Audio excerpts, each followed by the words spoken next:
La traversée du désert. Repartir dans la vie me fut extrêmement difficile. Avec l'intention des dernières semaines, j'avais perdu de vue qu'il me fallait reprendre la lutte pour ma survie matérielle. C'était d'ailleurs un double impératif car j'avais aussi besoin d'oublier. Notre mouvement ne représentait plus d'intérêt pour moi, et nombre de ses membres me répugnaient. Ils avaient brandi l'anarchisme tel un chiffon rouge devant le taureau pour courir s'abriter dès la première charge. Je ne pouvais plus collaborer avec eux, mais le doute qui me tenaillait à propos des valeurs auxquelles j'avais si ardemment cru m'était encore plus pénible. Non, il m'était impossible de rester dans le mouvement.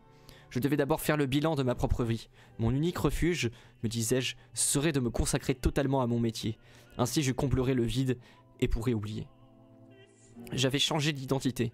J'avais dû adopter un faux nom car aucun propriétaire ne voulait me loger, et la plupart de mes camarades et amis d'autrefois avaient fait preuve d'un semblable courage.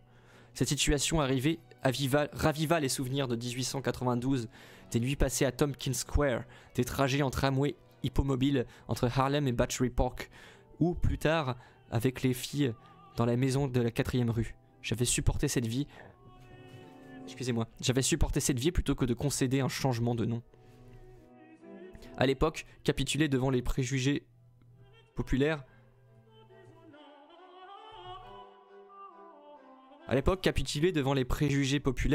m'avait semblé un aveu de faiblesse et un signe d'incohérence. De ceux qui en étaient revenus à renier Solgos, certains avaient autrefois loué ma décision de rejoindre la cohorte des sans-abri au lieu d'accepter des compromis.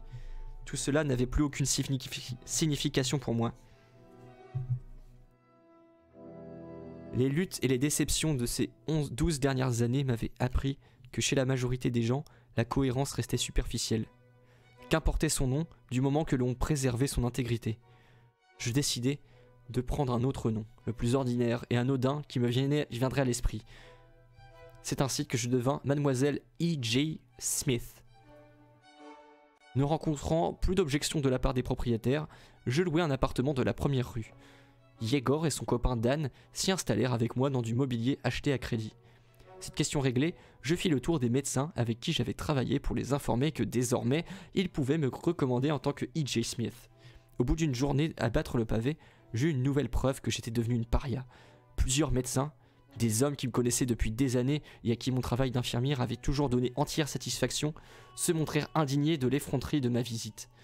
Est-ce que je voulais que les journaux publient leur nom ou qu'ils aient des ennuis avec la police ? Comment pouvais-je leur demander de me recommander alors que j'étais sous la surveillance des autorités ? Le docteur White fit preuve de plus d'humanité. Il m'assura qu'il n'avait jamais cru aux histoires m'associant à Solgos et qu'il me savait incapable d'assassiner quelqu'un. Cependant, il ne pouvait m'envoyer dans son cabinet. Smith est évidemment un nom assez connu, dit-il. Mais combien de temps, d'après vous, faudra-t-il avant qu'on vous découvre ? Je ne peux pas prendre ce risque, ce serait ma ruine. Néanmoins, il tenait beaucoup à m'aider d'une autre manière, peut-être financièrement. Je le remerciai et repris mon chemin. Je rendis également visite au docteur Julius Hoffman et au docteur Solotarov. Eux, au moins, n'avaient pas changé d'avis à mon égard et ne demandaient qu'à me recommander auprès de leurs malades. Malheureusement, mon bon ami Solotarov souffrait d'une affection cardiaque qui l'obligeait à abandonner tout exercice professionnel à l'extérieur. Les patients qu'il recevait avaient rarement besoin d'une infirmière, mais il promit d'en parler à d'autres médecins de l'East Side. Depuis que j'avais grimpé 6 étages jusqu'à son appartement lors de mon arrivée à New York 12 ans auparavant, ce cher et fidèle camarade ne m'avait pas fait faux bond une seule fois. De toute évidence, mes perspectives d'avenir n'étaient guère prometteuses. Tout en sachant que le combat pour trouver de nouveaux terrains d'action serait ardu. J'étais décidé à repartir de zéro. Il n'était pas question de me soumettre passivement aux forces qui tentaient de m'écraser.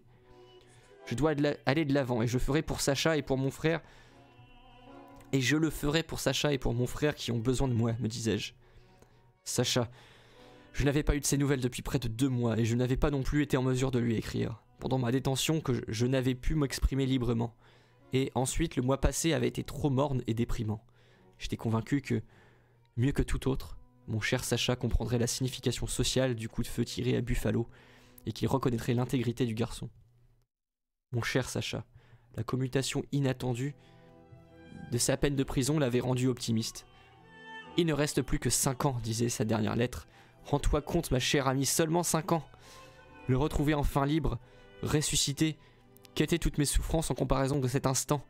Je poursuivais ma route, cet espoir au cœur. Parfois, on m'appelait pour m'occuper d'un patient. De temps à autre, des commandes m'arrivaient pour des robes à confectionner.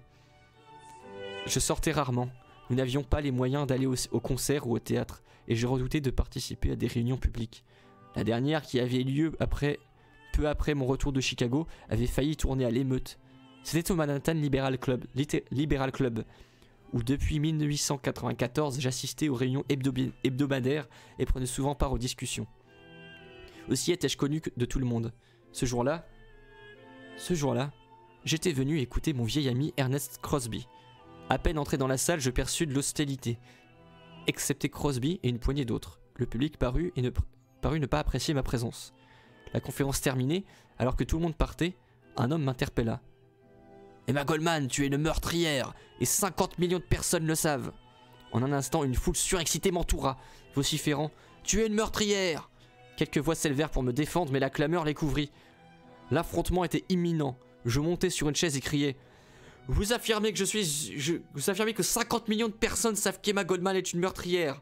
La population des États-Unis étant bien plus importante, il doit rester un grand nombre disposés à s'informer avant de lancer des accusations irresponsables. Avoir un idiot dans sa famille, c'est déjà une tragédie. Mais en avoir 50 millions de déséquilibrés dans un pays, c'est une véritable calamité. Si vous êtes de bons Américains, refusez de grossir leur rang. » Un rire éclata, suivi par d'autres, et très vite le public retrouva sa bonne humeur. Mais je quittai la salle totalement écœuré et décidai de me tenir à l'écart des meetings et même des gens. Je ne voyais que les rares amis qui venaient chez nous, et à l'occasion je rendais visite à Eustace. Ce dernier s'était opposé à mon retour à New York et tremblait encore pour ma sécurité.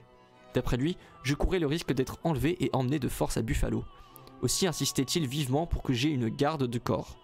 De le voir si inquiet à mon égard me faisait du bien. Et je tâchais de m'en accommoder. Ed, Klaus et d'autres vieux amis se réunissaient souvent chez lui pour l'égayer. Nous savions tous que la mort se rapprochait le jour en jour et que sous peu, elle réclamerait son dû. Un matin très tôt, Ed va m'annoncer que la fin était arrivée. On me demanda de prononcer un discours aux obsèques de Eustace, mais je me sentis obligé de refuser. Je me savais incapable de trouver les mots pour exprimer combien il avait compté pour moi. Champion de la liberté, soutien de la cause des travailleurs.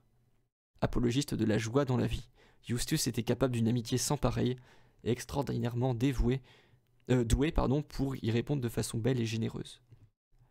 Il s'était toujours montré discret à propos de sa vie et de son œuvre, pourtant remarquable.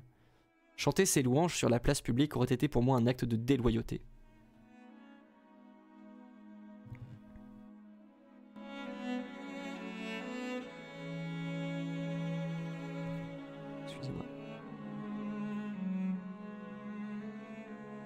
L'immense foule de gens de toutes conditions qui suivit sa dépouille mortelle jusqu'au crématorium témoigna de l'affection profonde et du grand respect qu'il avait inspiré à tous ceux qui l'avaient connu. La perte de Eustace renforça la grisaille de ma vie. Le petit cercle d'amis qui avait coutume de se réunir chez lui s'était dispersé. Je me renfermais de plus en plus entre mes quatre murs. La lutte pour assurer le quotidien devint plus dure. Solotaroff, de nouveau malade, ne pouvait m'aider à trouver un emploi, et le docteur Hoffman s'était absenté de la ville. Je n'eus le choix que de reprendre du travail à la pièce pour une fabrique. J'avais progressé dans le métier et cousais désormais de tapageurs peignoirs de soie. Les nombreux plissés, rubans et lacets requéraient des efforts minutieux qui mettaient mes nerfs à vif, jusqu'à me donner envie de hurler. Dans cette grisaille qui était devenue ma vie, mon cher frère et mon compas Dan offraient l'unique éclaircie. Igor m'avait présenté ce dernier quand j'occupais encore ma petite chambre dans Clinton Street. Il m'avait attiré dès le départ, et je savais qu'il en était de même pour lui. J'avais 32 ans, lui n'en avait que 19. Lui qui n'en avait que 19, restait simple et naïf. Il avait ri de mes doutes sur la différence d'âge entre nous, et avait affirmé qu'il ne s'intéressait pas aux jeunes filles, qui étaient en général stupides et ne lui apportaient rien. Il me trouvait plus jeune et bien plus réfléchi qu'elle. Il me voulait moi, plus que tout autre. Sa voix implorante m'avait fait l'effet d'une musique contre laquelle j'avais néanmoins lutté. Mon départ en tournée, au mois de mai, avait été motivé entre autres par l'espoir d'échapper à mon affection grandissante pour ce garçon. Mais en juillet...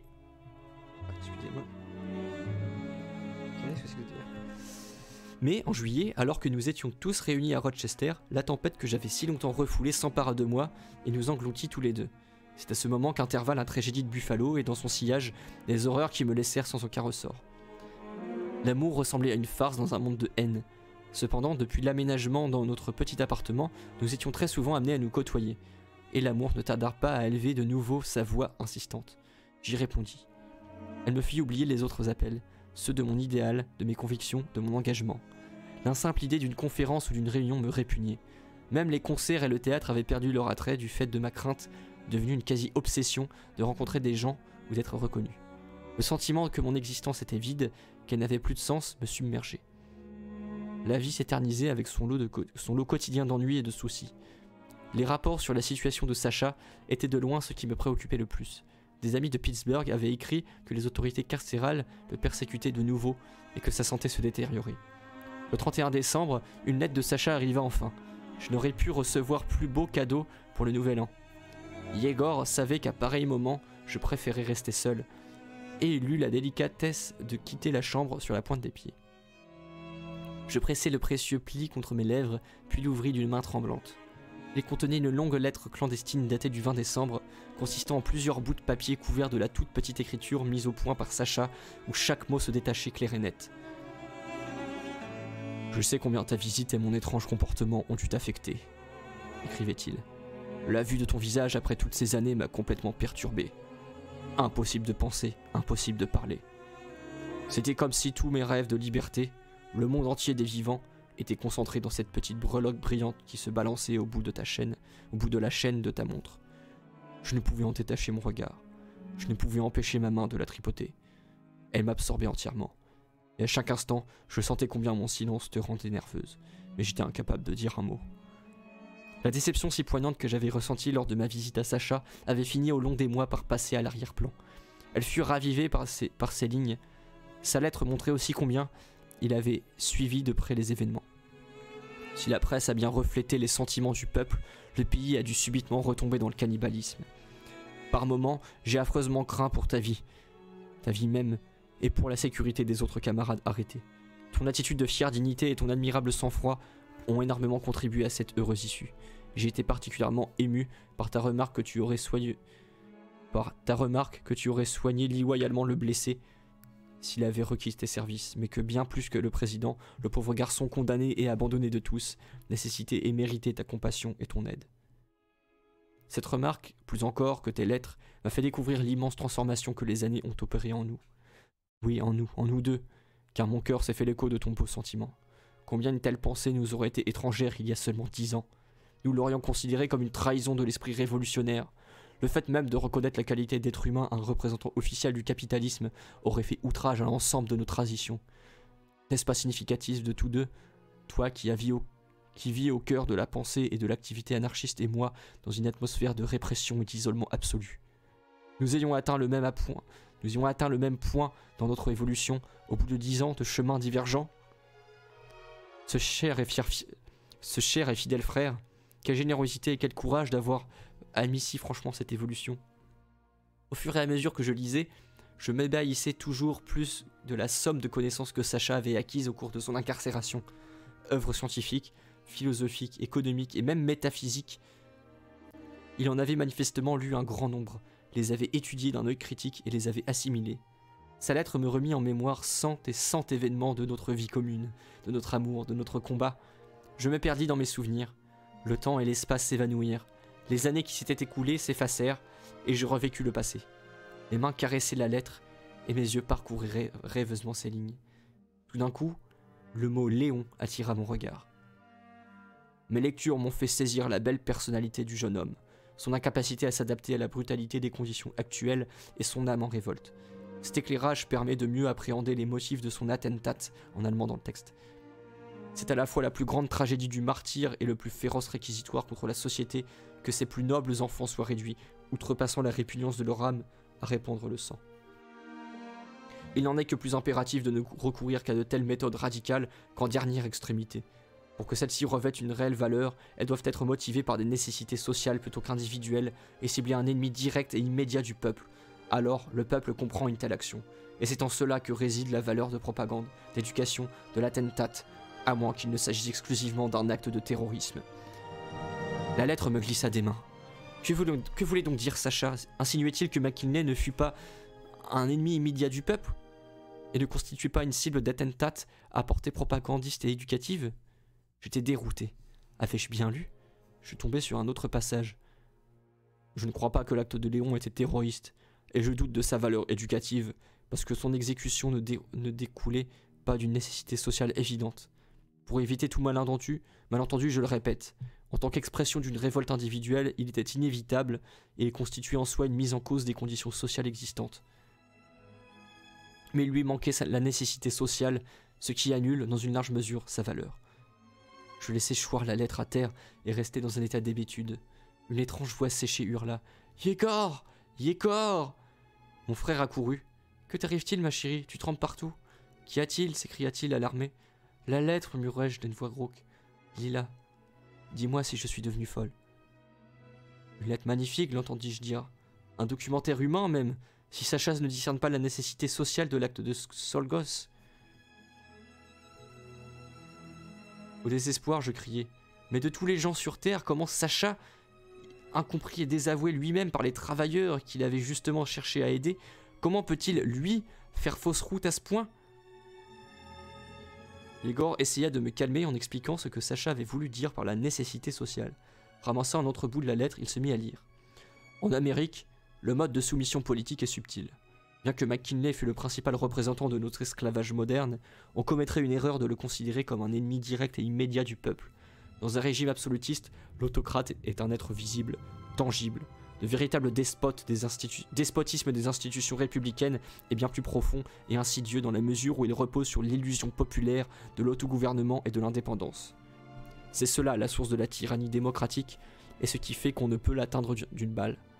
Dans le capitalisme moderne, le véritable ennemi du peuple n'est pas l'oppression politique, mais l'exploitation économique. La politique est simplement sa servante, d'où la nécessité de porter la lutte sur le terrain économique plutôt que politique. Par conséquent, je considère mon acte comme bien plus important et éducatif que celui de Léon. En effet, cet acte visait un oppresseur tangible, réel, et que le peuple se représentait comme tel. Une réflexion me vint soudain à l'esprit. Mais alors, Sacha utilise les mêmes arguments contre Léon que Johann Most avait invoqués contre lui autrefois. Most avait affirmé la futilité des actes individuels de violence dans un pays dépourvu de conscience prolétarienne. Il avait souligné que l'ouvrier américain ne comprenait pas les motifs de ces actes. À l'époque, Sacha avait considéré, tout autant que moi, que Most avait trahi non seulement notre cause, mais aussi lui-même. C'est pour cette raison que j'avais combattu farouchement Most, jusque-là mon maître et ma grande inspiration. Et voilà que Sacha, toujours partisan d'actes de violence, niait la entre guillemets, nécessité sociale de l'acte de Léon. Quelle mascarade absurde et cruelle! J'avais l'impression d'avoir perdu Sacha. J'éclatais en sanglots irrépressibles. Ed vint me voir dans la soirée. Quelques jours auparavant, nous avions convenu de célébrer le nouvel an ensemble. Je me sentais cependant trop abattu pour sortir. Yegor s'efforça de me convaincre que cela me ferait du bien de me distraire. Mais j'étais ébranlé jusqu'au tréfonds de mon être. Alors que minuit sonnait, j'étais cloué au lit, malade. Le docteur Hoffman avait repris Madame Spencer comme patiente et m'appela pour la reprendre en charge. Ce travail m'obligea à replonger dans le quotidien. Je m'acquittais de mes occupations journalières, presque sans réfléchir, par habitude, tandis que je broyais du noir, en pensant à Sacha. Je ne cessais de me répéter qu'il faisait preuve d'un bien étrange aveuglement en attribuant à son acte plus de valeur qu'à celui de Léon. Les années de souffrance et d'isolement cellulaire l'avaient-elles conduit à estimer que le peuple comprenait mieux son acte que celui de Czolgosz? Cette idée lui avait peut-être apporté un réconfort pendant ces épouvantables années de prison. C'était invraisemblablement ce qui l'avait maintenu en vie. Il paraissait pourtant inconcevable qu'un homme doté d'autant plus de lucidité et de discernement puisse s'aveugler à ce point sur la valeur réelle de l'acte politique de Léon. J'écrivis plusieurs lettres à Sacha pour souligner que l'anarchisme ne dirige pas uniquement ses forces contre les injustices économiques, mais vise également les injustices politiques. Ces réponses ne virent que mettre en relief l'ampleur des différences du point de vue qui nous séparaient. Elles exacerbèrent ma détresse et me convainquirent qu'il était inutile de poursuivre la discussion. De désespoir, j'arrêtai de lui écrire. Après la mort de McKinley, la campagne contre l'anarchisme et ses partisans se poursuivit et même s'envenima. La presse, les prédicateurs et les autres porte-paroles officiels rivalisèrent furieusement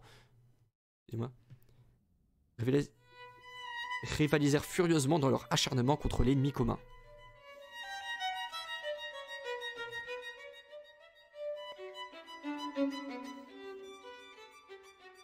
Les plus féroces étaient le président des États-Unis fraîchement investi, car Theodore Roosevelt, en sa qualité de vice-président, avait succédé à McKinley sur le trône présidentiel.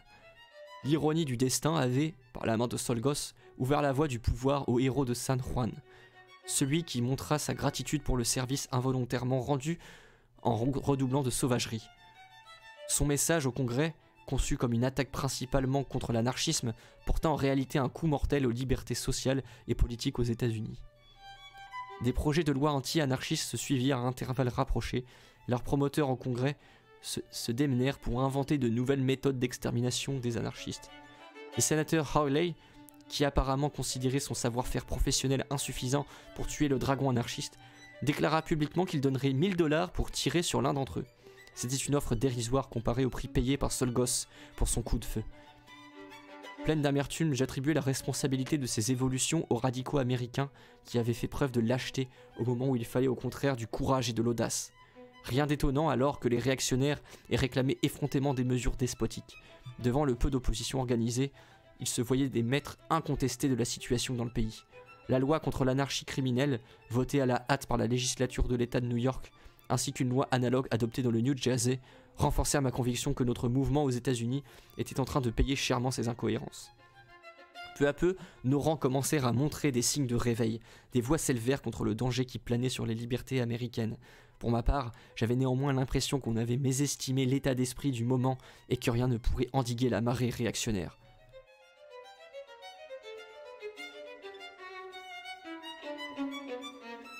Excusez-moi, je me suis perdu. En même temps, je ne pouvais me résigner à cette épouvantable situation. La meute enragée qui réclamait notre mort à corps et à cri soulevait mon indignation. Et pourtant, je demeurais paralysé, inerte, incapable de quoi que ce soit, à part de me tourmenter avec des pourquoi et des comment à l'infini. Au beau milieu de cette situation angoissante, nous reçûmes l'ordre de quitter notre appartement, le propriétaire étant on ne sait comment après mon identité.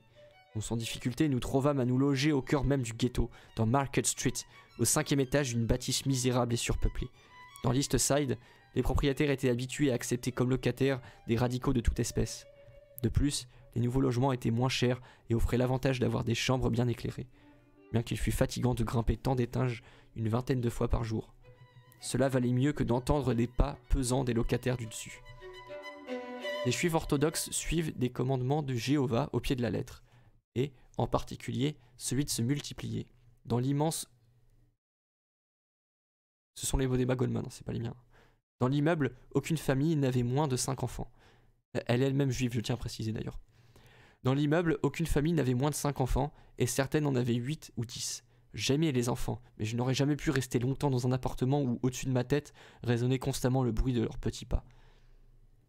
Mon bon ami Solotarov réussit à persuader plusieurs médecins de l'East Side de faire appeler à mes services. Leurs patients, des juifs et des italiens, appartenaient pour la plupart aux familles les plus pauvres qui logeaient en général à 6, voire plus, dans 2 ou 3 pièces. Ils gagnaient en moyenne une quinzaine de dollars par semaine, mais il fallait payer 4 $ par jour pour une infirmière qualifiée. Ces familles ne pouvaient donc s'offrir le luxe d'une infirmière qu'en cas de maladie très grave. Exercer ma profession dans de telles conditions était non seulement difficile, mais affligeant à l'extrême. Je m'étais engagé à respecter les tarifs pratiqués par la profession et ne pouvais offrir mes services à un prix inférieur. Il me fallut par conséquent trouver d'autres moyens pour aider ces pauvres gens au-delà de simplement prodiguer des soins à leurs malades. En général, je préférais m'occuper des patients durant la nuit, ce que peu d'infirmières étaient disposées à faire. En effet, la présence des membres de la famille, leurs ingérences constantes, leurs bavardages, leurs pleurs et par-dessus tout leur horreur de l'air frais rendaient les gardes de jour plus éprouvantes. Un jour, alors que j'ouvris la fenêtre de la chambre d'un malade, je fus réprimandé par une vieille dame. « Quelle méchante! Vous voulez tuer mon enfant ?» La nuit, en revanche, j'avais toute liberté de donner à mes patients les soins dont ils avaient besoin.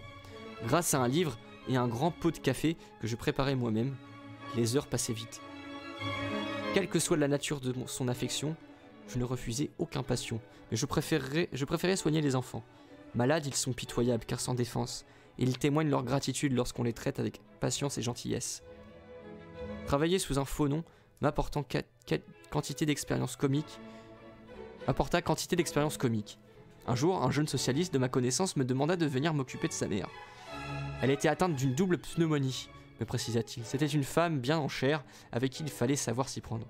Au moment d'accompagner le jeune homme, je remarquai qu'il semblait troublé. Comme s'il avait quelque chose à me dire, mais ne trouvait pas les mots. « Qu'est-ce qu'il y a ?» demandai-je. Il me confia qu'à l'époque de la panique autour de McKinley, sa mère s'était montrée violemment hostile à mon égard. Elle avait à maintes reprises menacé « Si je tenais cette femme, je la tremperais dans du pétrole et je la brûlerais vivante !»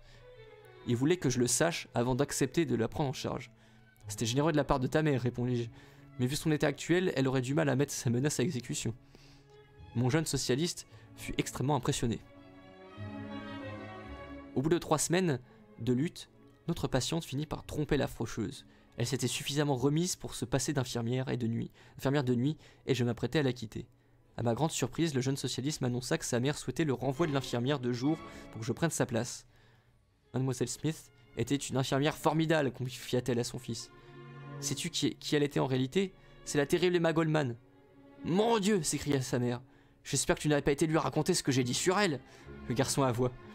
Elle m'a quand même si bien soigné. Hoi, qu'une infirmière formidable. Avec l'arrivée de la belle saison, j'eus moins de passion.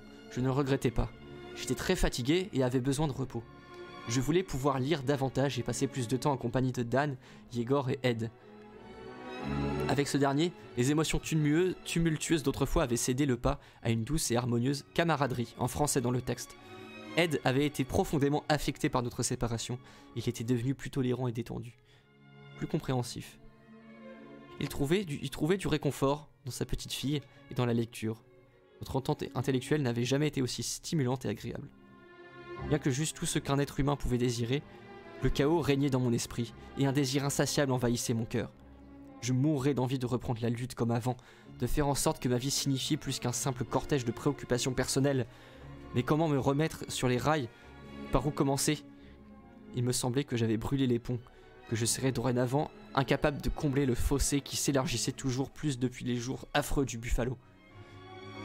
Un matin, j'eus la visite du jeune anarchiste William McQueen. J'avais fait sa connaissance lors de ma première tournée en Angleterre en 1895. Il avait organisé mes meetings à Leeds, où il avait été mon hôte.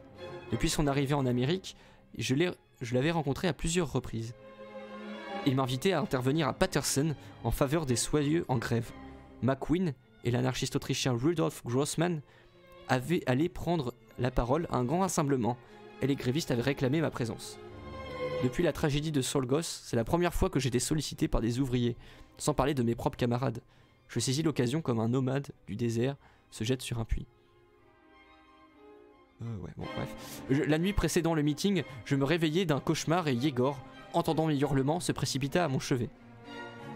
Parcouru de sueur froide et tremblant de tout mon corps, je racontai à Yegor ce que j'avais retenu de mon songe oppressant. J'avais rêvé que j'étais à Paterson. La grande salle était comble et je me trouvais à la tribune. Je m'approchai du rebord et commençai à parler. J'avais l'impression d'être porté par la marée humaine à mes pieds.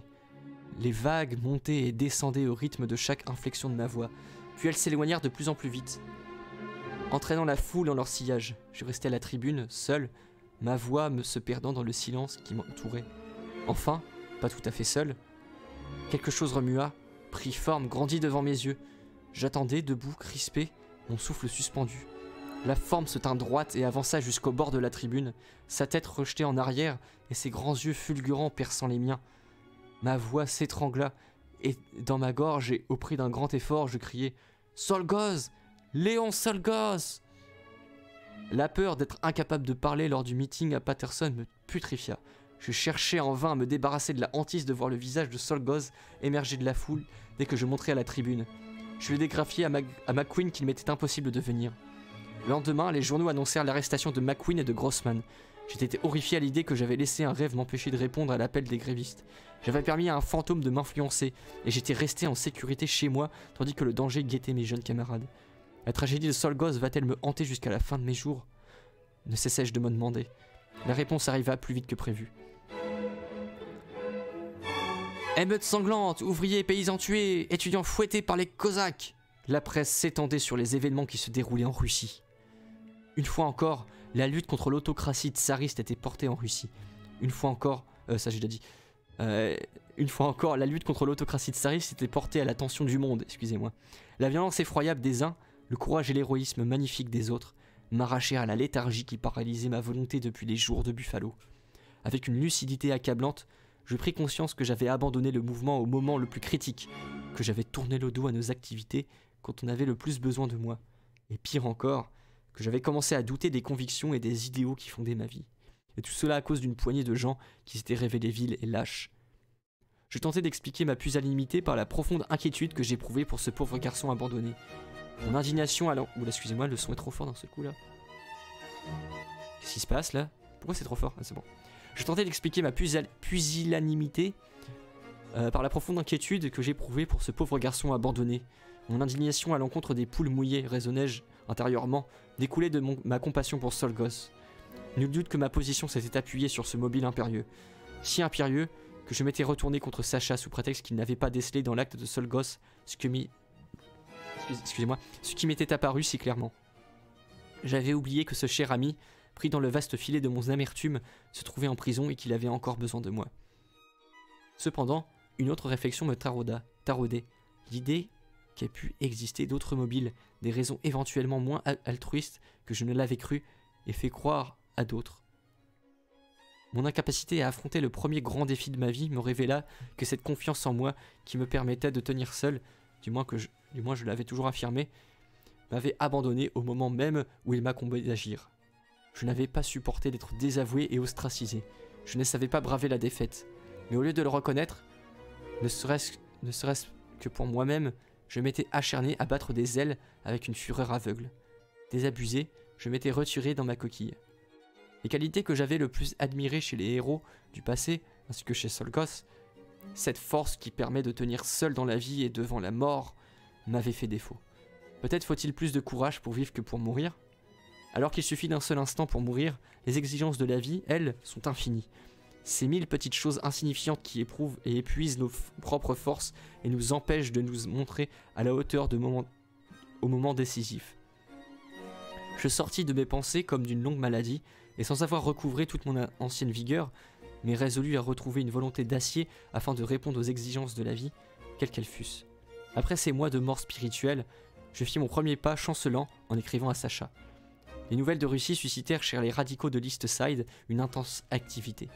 Syndicalistes, socialistes et anarchistes mirent de côté leurs désaccords politiques pour mieux venir en aide aux victimes du régime russe. De grands meetings furent organisés et des fonds levés pour ceux qui souffraient en prison et en exil. Je me remis à la tâche avec une énergie toute nouvelle. J'arrêtai de travailler comme infirmière pour me consacrer entièrement aux besoins de la Russie. Il se passait en même temps suffisamment de choses en Amérique qui exigeaient le maximum de nos forces. Les mineurs étaient en grève. La situation dans les bassins houliers était effroyable, nécessitant des secours de toute urgence. Les responsables politiques du mouvement ouvrier, trop occupés à discourir pour la presse, se souciaient peu des grévistes.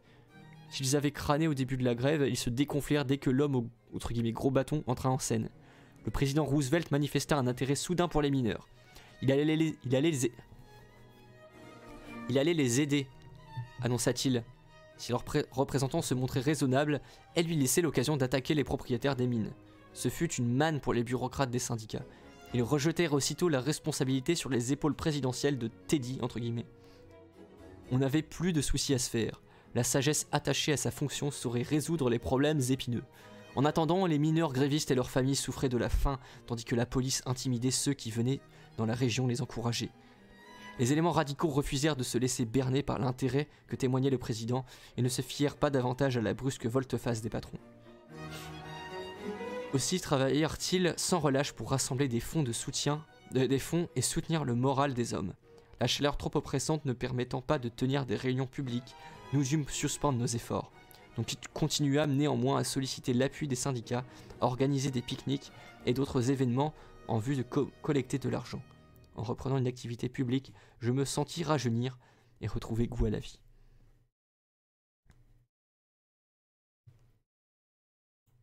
Je fus sollicité pour entreprendre une tournée de conférences dans le but de recueillir des fonds pour les mineurs et pour les victimes en Russie. Mais nous avions omis de compter avec les autorités dans les bassins houliers en grève. Nos camarades sur place ne purent obtenir la moindre salle. S'il arrivait exceptionnellement qu'un propriétaire suffisamment courageux nous louât son bien, la police dispersait nos rassemblements. Dans Wilkes-Barre, McKeesport et plusieurs autres villes de Pennsylvanie, les gardiens de l'ordre public m'accueillirent à la gare et me renvoyèrent. Finalement, il fut convenu de concentrer mes efforts sur les plus grandes villes des régions en grève. Je n'ai rencontré aucune difficulté jusqu'à Chicago. Ma première conférence dans cette ville, qui traitait de la Russie, eut lieu dans une salle bondée du West Side. La police était sur place comme d'habitude, mais n'intervint pas. Un des fonctionnaires déclara à notre comité « Nous croyons à la liberté d'expression tant qu'Elma Goldman parle de la Russie. » Par chance, mes activités en faveur des mineurs se limitaient presque exclusivement au cadre syndical, et la police ne pouvait donc rien faire. Je devais donner ma dernière conférence à la Chicago Philosophical Society, qui disposait d'une tribune libre. Cette organisation tenait ses réunions hebdomadaires au Handel Hall, où elle détenait un bail à long terme. Jamais auparavant, les propriétaires de la ville n'avaient formulé d'objection, que ce soit contre les orateurs ou contre les thèmes que ces derniers traitaient. Mais le dimanche programmé pour mon discours, le Handel Hall fut interdit au public. Le concierge, blême et tremblant, déclara que des inspecteurs de police étaient, entre guillemets, venus le voir. Il lui avait notifié que la loi contre l'anarchie criminelle le rendait passible d'arrestation, d'emprisonnement et d'une amende s'il autorisait Emma Goldman à intervenir. De fait, aucune loi de la sorte n'avait été votée dans l'Illinois, mais qu'importe. Je donnai malgré tout la conférence proscrite. Un autre concierge, plus au fait de ses droits et moins facilement intimidé, accepta de me laisser disserter sur le dangereux thème des, entre guillemets, aspects philosophiques de l'anarchisme. Ma tournée fut éprouvante, d'autant plus qu'il me fallait intervenir encerclé de chiens de garde déterminés à me sauter dessus à la première occasion et être prête à changer de salle au pied levé. Et je me réjouis de ces difficultés.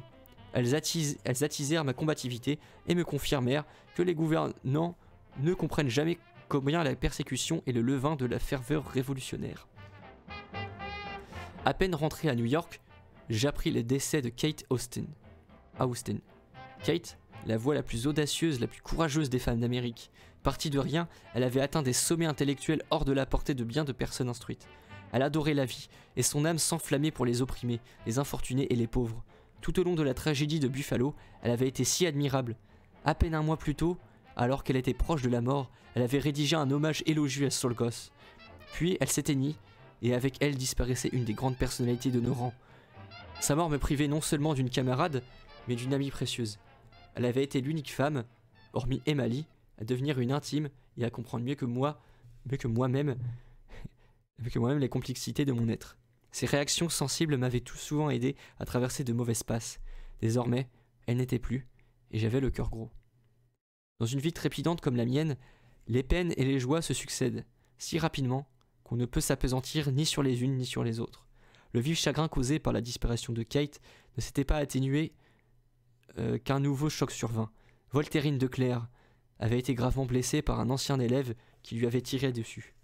Un télégramme de Philadelphie m'informa qu'elle était à l'hôpital dans un état critique et me proposa de récolter de l'argent pour payer ses soins. J'avais très peu vu Voltairine depuis notre fâcheux malentendu en 1894. On m'avait rapporté qu'elle était souffrante et avait fait un voyage en Europe pour recouvrer sa santé. Lors de mon dernier passage à Philadelphie, j'avais appris que, tout en poursuivant ses activités dans le mouvement, elle se démenait contre une forcenée pour survivre en enseignant l'anglais aux immigrants juifs et en donnant des leçons de musique.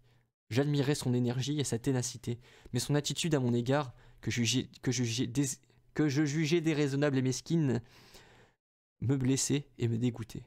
Je n'avais pu aller la voir et de son côté, elle n'avait pas repris contact avec moi depuis toutes ces années. Sa prise de position courageuse pendant l'hystérie autour de McKinley avait grandement contribué à ce qu'elle remonte dans mon estime. D'autre part, sa lettre dans Free Society, en anglais dans le texte, à l'intention du sénateur Hawley, qui s'était déclaré prêt à donner $1000 pour tirer sur un anarchiste, m'avait durablement impressionné. Elle avait communiqué son adresse au patriote sénatorial, précisant qu'elle acceptait de lui faire le plaisir de tirer gratuitement sur une anarchiste, à la seule condition de pouvoir lui expliquer les principes de l'anarchisme avant qu'il ne fasse feu. Nous devons commencer immédiatement à collecter de l'argent pour Voltairine, annonçai-je à Ed. Je savais qu'elle n'appréciait pas une souscription publique en sa faveur, et nous convînmes, Ed et moi, qu'il fallait pour cette question solliciter nos amis en privé. Solotarov, le premier avec qui nous prîmes contact, réagit admirablement malgré sa mauvaise santé et son cabinet médical qui périclitait.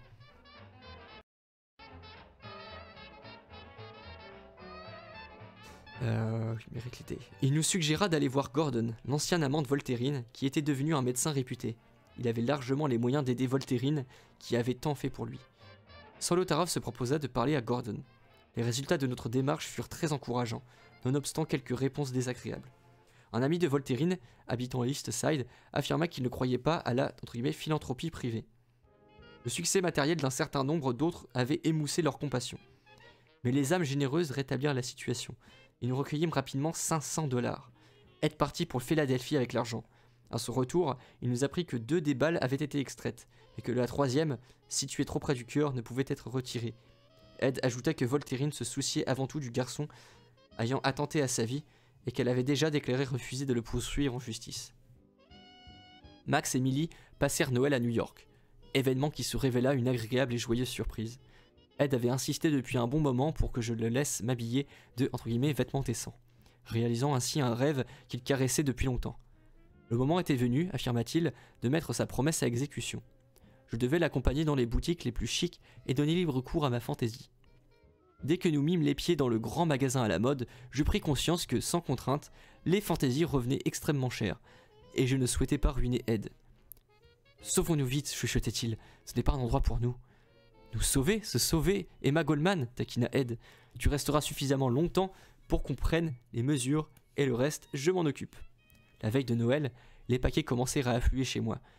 Ils recelaient un magnifique manteau assorti d'un col, d'un manchon et d'un turban en véritable astrakhan. Une robe, des sous-vêtements en soie, des bas et des gants. Je me pris pour Cendrillon. Le visage d'Ed s'épanouit en un large sourire quand il me rendit visite et me trouva en grande toilette. « C'est comme ça que je t'ai toujours imaginé » s'exclama-t-il. « Un jour, tout le monde aura peut-être d'aussi belles choses. » Nous rejoignîmes Max et Millie, qui nous attendaient à la Hofbräu House. Millie s'était habillée elle aussi pour la soirée, et Max était en pleine forme. Il me demandait si j'avais convolé avec un Rockefeller ou découvert une mine d'or. J'étais bien trop chic pour un prolétaire comme lui, dit-il en riant. De tels nippes valent au moins 3 bouteilles de Trabarcher, s'escria-t-il en les commandant sur le champ. Nous fûmes les convives les plus gais du lieu. Millie précéda Max à Chicago. Celui-ci prolongea son séjour de quelques jours, et nous passâmes le temps en longue promenade, en visite de galeries d'art et en concert. Le soir de son départ, j'accompagnai Max à la gare. Alors que nous bavardions sur les quais, nous fûmes abordés par 2 hommes qui s'avérèrent être des inspecteurs de police. Ils nous arrêtèrent et nous amenèrent au commissariat pour interrogatoire, après quoi nous fûmes libérés. « Pour quel motif avons-nous été arrêtés ?» demandai-je. « Simplement par principe » répondit aimablement le brigadier. « Vos principes sont pourris » rétorquai-je avec feu. « Maintenant dégagez » hurla-t-il. « Vous êtes Emma la Rouge, non ? Eh bien c'est suffisant !» Par une lettre de Solotaroff, j'appris que Gordon avait refusé d'aider Voltairine. Cette dernière avait trimé pendant des années pour qu'il fasse des études universitaires. Mais depuis qu'elle était tombée malade, il n'avait même pas eu un mot de gentil pour elle. Mon intuition à son égard s'était révélée juste. Nous nous mîmes d'accord pour ne pas informer Voltairine de la cruelle indifférence de cet homme qui avait tant compté. Ne se contentant pas de refuser de poursuivre le jeune homme qui avait été tiré sur elle, Voltairine demanda à notre presse d'appuyer sa défense. Elle écrivit « Il est malade, pauvre et sans amis. Il lui faut de la bonté, pas la prison. » Dans une lettre adressée aux autorités, elle souligna que le garçon avait longtemps été sans emploi et que l'inquiétude lui avait causé des crises de délire. Mais la justice exigeait sa livre de chair. Le jeune homme fut déclaré coupable et condamné à une peine de 6 ans et 9 mois de prison. Apprenant le verdict, Voltairine fit une très grave rechute qui nous laissa des semaines entières dans une angoissante incertitude. Elle finit par être déclarée hors de danger et en état de quitter l'hôpital. Les journaux de Philadelphie apportèrent à ce tragique incident une dimension amusante. Pendant des années, ils avaient, comme l'ensemble de la presse américaine, abondé en invectives contre l'anarchisme et les anarchistes. Parmi les injures les plus délicates, nous avions été qualifiés de monstres incarnés, champions de l'assassinat et de la destruction, ou lâches. Mais lorsque le Voltairine refusa de poursuivre son agresseur et plaida en sa faveur, les mêmes rédacteurs écrivent que, entre guillemets, l'anarchisme est en réalité la doctrine du Nazaréen, c'est-à-dire l'évangile du pardon.